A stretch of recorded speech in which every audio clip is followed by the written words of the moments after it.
this data that we're producing can be used for environmental reporting or policy making, as well as decision making. And ultimately, the goal of providing this data about the emissions intensity of the electric grid is to help decarbonize our grid as quickly as possible.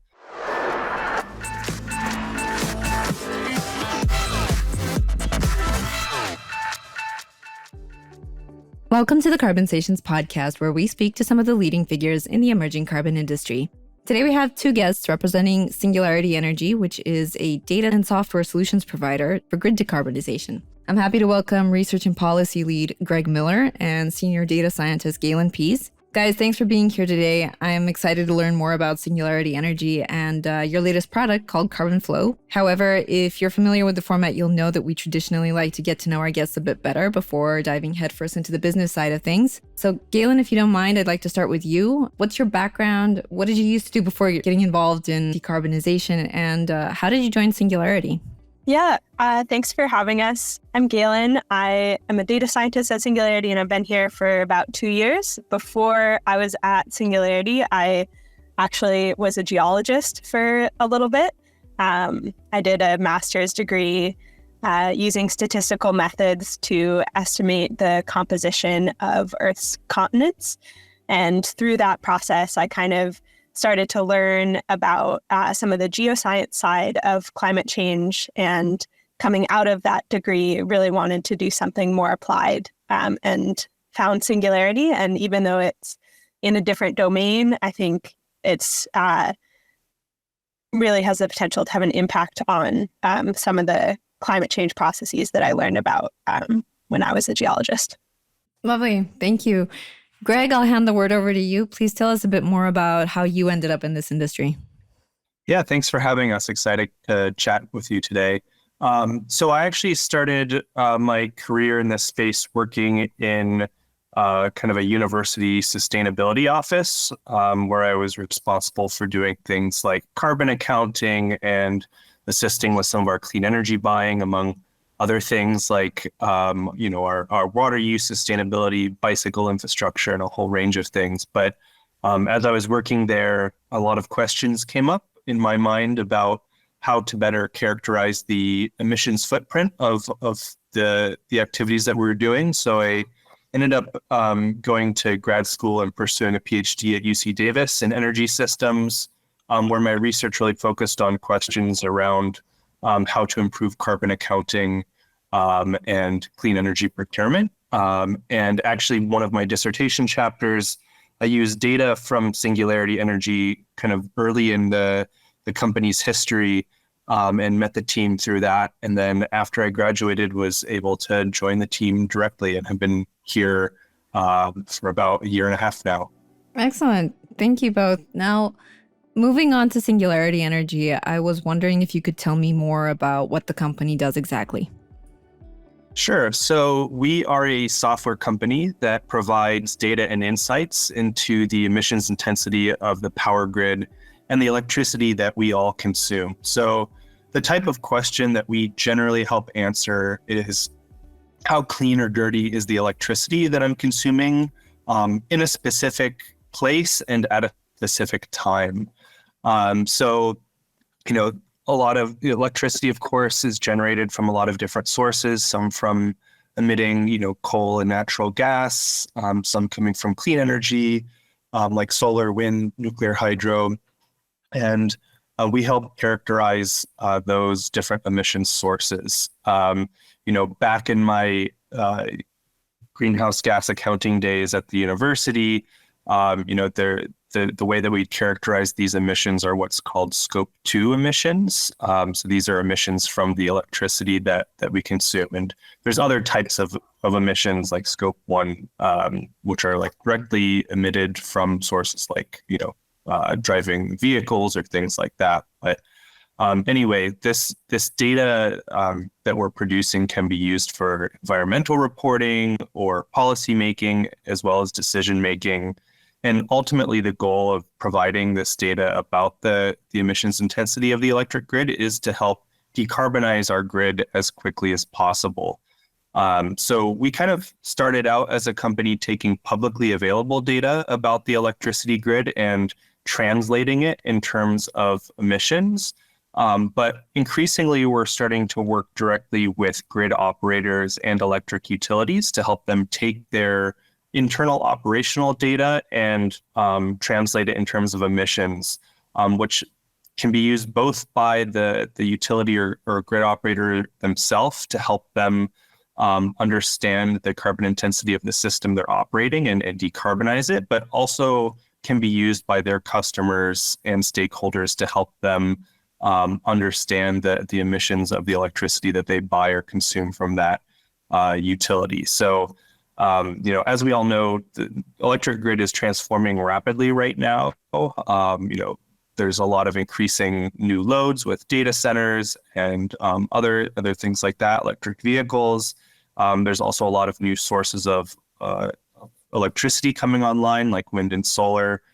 So the grid mix of sources is changing rapidly. A lot of existing technologies, generation technologies, are being used in ways that they hadn't been used before. And so it makes all of the data and information about the grid really kind of exciting and interesting right now. Brilliant. Now, as I mentioned earlier, your latest release is called CarbonFlow, which is designed for emissions tracking. Please tell me more about this product, how it works, and what issues it addresses. Yeah, I can take this one. So I think maybe to kind of help listeners understand where CarbonFlow fits into the emissions tracking landscape, like Greg said, this data on emissions from electricity generally falls under the bucket of Scope 2 accounting. So people who want to account for the emissions from their electricity use. But then within Scope 2 accounting, there are yet another range of ways to do Scope 2 accounting. So the two main ones that people think about are location-based emissions accounting, which is just what is the generation mix on the grid that is serving my load, or alternatively, market-based emissions accounting, which is asking what electricity procurement contracts do I have, and what is the emissions associated with the electricity generated at the generators in those contracts. So if you have a PPA at a wind farm, for example, that would be zero emissions in your market-based accounting, even if your location-based accounting actually includes some natural gas generation that's on your grid. So within that landscape, CarbonFlow is fundamentally a location-based emissions tool. So CarbonFlow lets us say, instead of your entire grid, so in the US, we have balancing authorities. So I'm in Boston. The grid operator for Boston is the same grid operator for all of New England. So traditionally in the past, if you were doing location-based emissions, you would be stuck with thinking about the emissions intensity of the electricity in that entire New England grid. And that has everything from a bunch of hydro in the north coming in from Quebec to a few kind of legacy coal generators further south. You kind of know based on your intuition that the emissions intensity is going to vary, but in the past, there was no way to characterize that variance. And CarbonFlow lets us do that. So it's a power flow tracing algorithm. So we're just looking at the power flows along each element of the transmission system. And we're tracking different features of the electricity along with those power flows. So that can be emissions, fuel mix, sometimes even a specific generator. We can basically tag the power as it flows through the transmission system and look at specifically what are the characteristics of the power that's serving a specific end load. All right. And how is CarbonFlow different from what's already available on the market? Yeah, so I think the primary difference is that increased spatial granularity. And one other thing that I'll say is this is fundamentally a consumed picture. So we're thinking of this from the perspective of an electricity consumer. And previously, there was no way for an electricity consumer, you know what county you're in, for example, But in the past, there was no way to ask what electricity is serving that county. You could ask what electricity is generated in that county, but if you're consuming electricity, you really want to know what's serving your load throughout the day or throughout the year. And this is the first way to do that on a highly granular level. Okay, thank you. So why is it that you guys are the first to deploy a system like CarbonFlow? How come nobody else has done this so far? Yeah, so this is a kind of tool that's been used in the academic literature for a while. There's power flow tracing was first developed in the 90s to think about transmission pricing, and it's been applied to emissions as early as the early 2010s. So it's kind of something that's been pretty well established in the academic research. And that's actually something that's been great for me working at Singularity, is that we do, as a company, have connection to academic researchers. And there's kind of we learn a lot from the academic research. But it hasn't been applied on a production scale to real grid data before. And I think after working on this project for a bit, I think the primary barrier that's prevented it from being implemented in the past is data access. So this requires a lot of data. You need both a model of the transmission system, and you need time-varying generation and load profiles for every generator and load on the system. So that's both a large volume of data, and it's pretty sensitive data, especially when you start thinking about those generator and load profiles, because those are actual customers who wouldn't want that data revealed. So for the blog post that we've published that some listeners might have seen, we used a synthetic model, so that doesn't have any of those data sensitivity problems. But we are currently exploring doing this on real system data, which has, access challenges in terms of making sure that it's handled properly given its sensitivity. And then I think, those challenges can be overcome, but in the past, there wasn't customer demand for the data that kind of prompted grid operators to work through those challenges.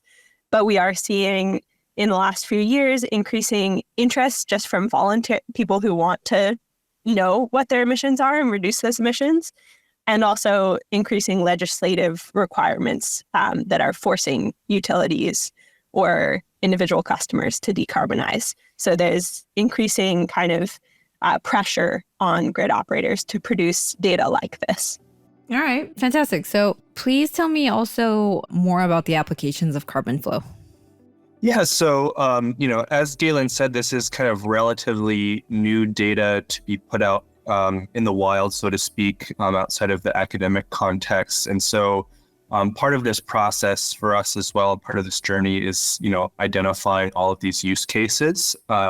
We anticipate that, with any new data that becomes available, there's a lot of really smart people working on grid decarbonization out there. And as more data becomes available, people will kind of figure out what to do with it, kind of in the same way how, 5 years ago, or a little over 5 years ago, there wasn't really that much publicly available data about even just like the hourly operations of the grid. And when that data started to be published, it kind of helped to allow this whole industry that we're in kind of to spring up around that. So we're hoping like a similar thing can happen with CarbonFlow, but already we've identified several different ways that people are interested in this data. So the first is kind of, as Gailin mentioned, is that it can serve as a source of more spatially granular location-based emissions data for Scope 2 accounting for greenhouse gas inventories and things like that. And so, like Gailin said, within a specific grid region, maybe a part of that grid region has a lot of wind power, maybe a separate part of that grid region has a lot of coal. And if you're just using a single region-wide number, you would be using an emissions factor that is a kind of a mix of that somewhere in the middle. But somebody who's actually located in the kind of wind-heavy region, maybe it'd be more accurate to characterize their emissions using the kind of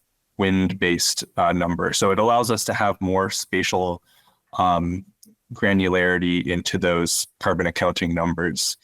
The second use case for this that people are excited about is CarbonFlow can be a source of more accurate consumed emissions data.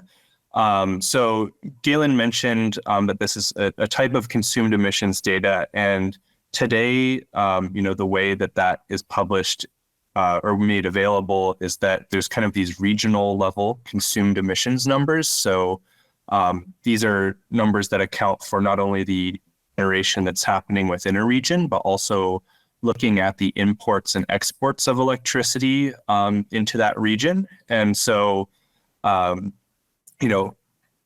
with CarbonFlow, though, we can look at these imports and exports at a much more granular level across specific transmission lines. So, for example, within a specific region, if a specific region was importing a certain amount of electricity, and even if we're able to characterize those emissions flows, that might not tell the whole picture because maybe on one part of that border of that region, there's a large amount of electricity that's being imported. Another part, there's a large amount of electricity that's being exported. And so from kind of a net basis, it might look like there's actually not a lot of emissions transfers happening. But with CarbonFlow, we can actually know on individual lines, how much electricity is coming into that region and from where. And so it allows us to get a lot more accurate consumption-based emissions accounting numbers.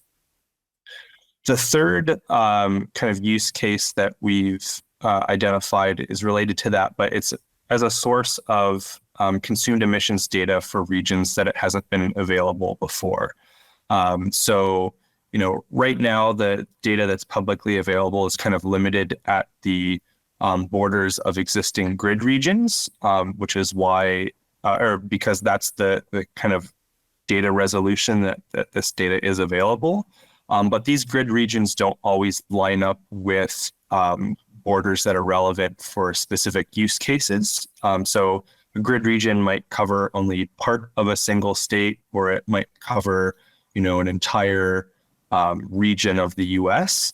But with CarbonFlow, we can kind of slice and dice the data however is needed to be able to provide consumed emissions data for specific regions. So like if a specific state wanted a consumed emissions number, we could provide that. If you wanted to go all the way down to a specific county level or any other kind of region, because we have the data down to the kind of highest granularity of like individual substations and transmission lines, we can perform these different aggregations, which may be more useful for specific users like state policymakers.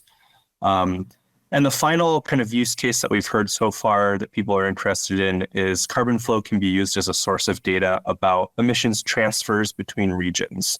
So not only looking at what's the emissions intensity within a region, but how much emissions are being transferred from, say, one state to another state, or from one grid region to another grid region. And this can be increasingly important for various emissions policies, or even for kind of different types of market designs, as different grid markets in the US are thinking about how to account for transfers in and out of their regions. Okay, and as I understand it, there are two big data inputs in CarbonFlow: power flows and emissions. Where does this emission data come from? Yeah, so the highest level, this data is coming from the grid operators or utilities themselves, and the accuracy of the CarbonFlow data that we're producing kind of depends on the two main components. There's the first job that we have to do is accurately characterize the emissions coming out of the power plant stack. So just at the source generation, how much emissions are coming out of each power plant. And then once we've accurately characterized that, we also then have to, there's the accuracy of the power flow data itself, so that as we trace the emissions from source to consumption, we want to be able to accurately trace those flows through the system. And so when we're working with a grid operator, the accuracy of the power flow data that we're using to do this tracing is basically as high as it can get. We're using the data that the grid operator itself is using to operate the grid. So grid operators generally have models of their system, and they have both measurements and some estimates of the power flows on each component of that system. And that really provides the most accurate picture of the grid that is, available. And that's the data that we're using. And so the accuracy of that power flow tracing input is pretty high. The emissions, characterizing the emissions from the power plant itself can be a little bit actually more challenging, but this is also something that we're working on too with this work.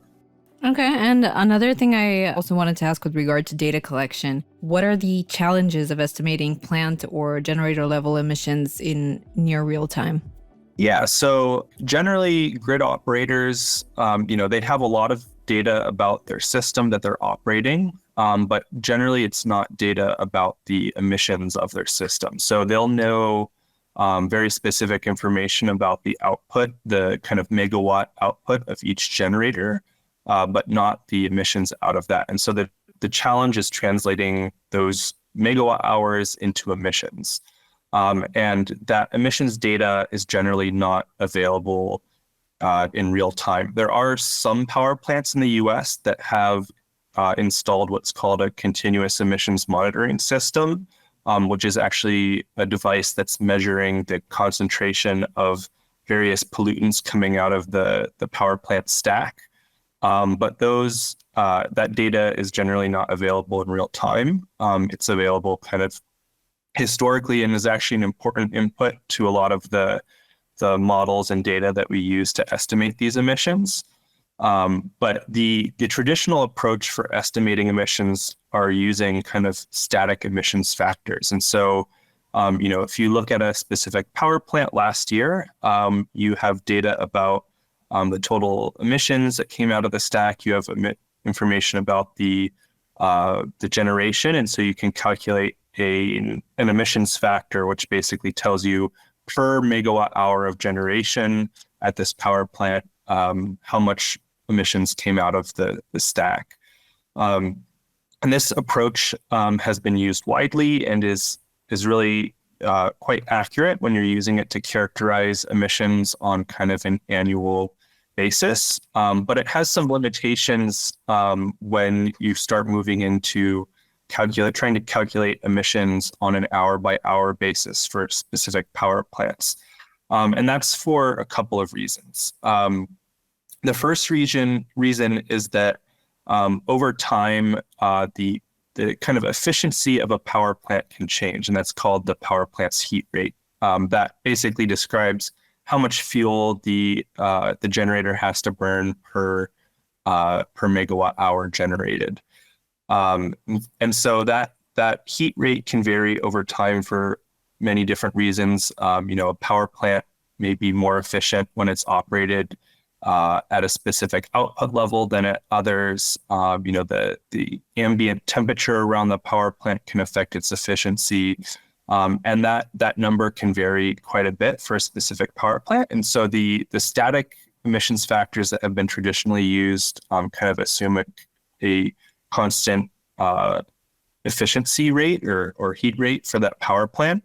And so using those static emissions factors may not always accurately describe how efficiently that plant is converting fuel into emissions at a specific time, and thus the amount of emissions that are occurring in a specific hour. The other limitation of these static emissions factors is that some power plants switch fuels throughout the year. So maybe at some times of year, a power plant may be burning coal, and another time of year, it may be burning natural gas. And a static emissions factor doesn't really tell you anything about, when that power plant throughout the year may be switching fuels and the different emissions rates that it needs to be using. And so what we're doing as part of this CarbonFlow work has been developing new generator-specific models of these heat rate curves to estimate both in real time what specific type of fuel the power plant might be burning based on historical data. And we also are constructing these heat rate curves that tell us, if a power plant is operating at a specific output level, how efficient is it operating, and thus giving us a better insight into, in a specific hour, how much emissions may be coming out of that power plant stack and what fuel it might be burning. And so this is giving us, increased accuracy over some of these traditional methods for estimating emissions out of the power plant. Excellent. Thank you. For my final question today, I wanted to ask you both about the deliverability papers you published last year and how CarbonFlow relates to them. Yeah, I can start, and then I'll hand this off to Gailin as well, because she did a lot of the research into this deliverability work. But basically, in addition to being able to trace emissions throughout the grid and be able to account for consumption-based emissions for Scope 2 accounting, a lot of companies or other clean energy buyers out there are interested in this question of deliverability, which is basically, if I'm going to go out and procure a wind or solar contract, is that wind or solar that I'm buying actually being delivered to my location on the grid? So we can think about this like in terms of a simple example, like, if I'm located on Hawaii, and I procure electricity I sign a contract for a solar farm in California, obviously that electricity isn't reaching me. There's no transmission lines across the Pacific Ocean between California and Hawaii. So like that electricity is definitely not deliverable to me. But when you get into, so it's quite obvious in that type of a circumstance, but when you get into other circumstances, like say, I'm located in California and I want to procure wind power in Wyoming, those, are quite far away. Is that power actually reaching me on the grid, even though we're kind of part of one interconnected grid? And so deliverability tells us whether or not the electricity that we procure is actually able to be delivered to our location on the grid. And it basically uses the same kind of underlying math and power flow tracing algorithm as CarbonFlow does to think about some of these metrics for how we could actually measure deliverability and inform the conversation about whether this electricity is deliverable. And, in addition to kind of the importance for market-based Scope 2 accounting, this also has a lot of importance for some recent policies. Like, in the US, we have this new 45V tax credit for green hydrogen production. And one of the requirements to qualify for that is going to be a deliverability requirement. So making sure that the clean energy that's being sourced for that hydrogen production is actually close enough to the hydrogen producer to be able to serve that load. But I'll turn it over to Gailin to dive a little bit more into this deliverability concept and some of the metrics that we developed to measure this. Yeah. So like Greg mentioned, it's the same underlying math that we use to trace emissions as we use to trace the delivery of power from specific generators. But the results end up looking different. When you're just tracing emissions through the grid, you just have a few numbers at each load. You have CO2, maybe you're tracing some other pollutants like SO2, maybe you're tracing a CO2 equivalent number, maybe you have a fuel mix, so you have, what percentage wind, but it's fundamentally like a finite number of data elements that are all pretty relatively easy to interpret. But when you're talking about deliverability, what we're actually tracing is the delivery of every single generator on the system. So instead of looking at maybe a dozen fuels and pollutants, you're now looking at potentially thousands of generators making up the mix that's being delivered to each load. And so there was a kind of technical challenge in thinking about that, very high dimensional data and figuring out, okay, for these policy questions that Greg mentioned, what is the relevant summary of that data? What are people actually trying to learn about deliverability? Greg mentioned the example of Hawaii, where there's zero deliverability and it's pretty straightforward. But there are lots of, when you're on the same grid as your generator, there can be a huge range of the amount of power that's delivered to you from a specific generator. If the generator is really close by, you might be getting half your power from that generator. If that generator is 100 kilometers away, you might occasionally be getting a few kilowatts from that generator. So it's technically deliverable, but it's not serving a large part of your load. And so we spent a lot of time thinking about what does deliverability actually mean in the context of Scope 2 accounting, in the context of some of these these new policies, and how can we create summary metrics that allow policymakers to understand this stuff. And so we ended up coming up with 3 different metrics, all kind of based around summarizing delivery against various cutoffs.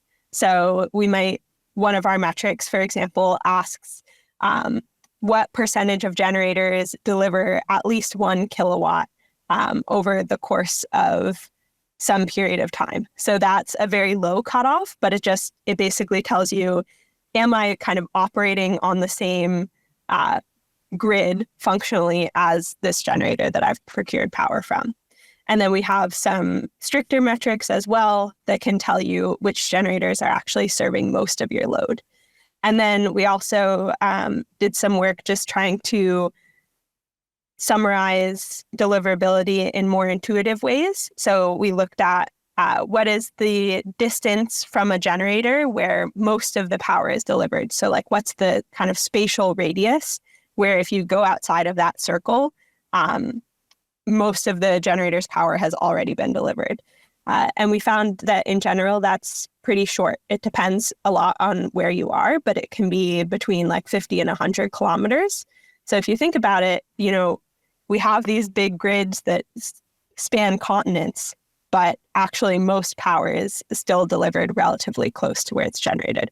So as a data scientist, that was kind of one of my favorite takeaways from that work, because it just kind of gave me a new perspective on how power is moving on the electrical grid. Excellent. Gailin, Greg, I really appreciate you shining light on what grid decarbonization looks like and sharing so much of what Singularity Energy is doing to effectively trace CO2 emissions. Thank you for being here. It was a great pleasure to have you both on the show today. Thank you so much for having us. Thank you.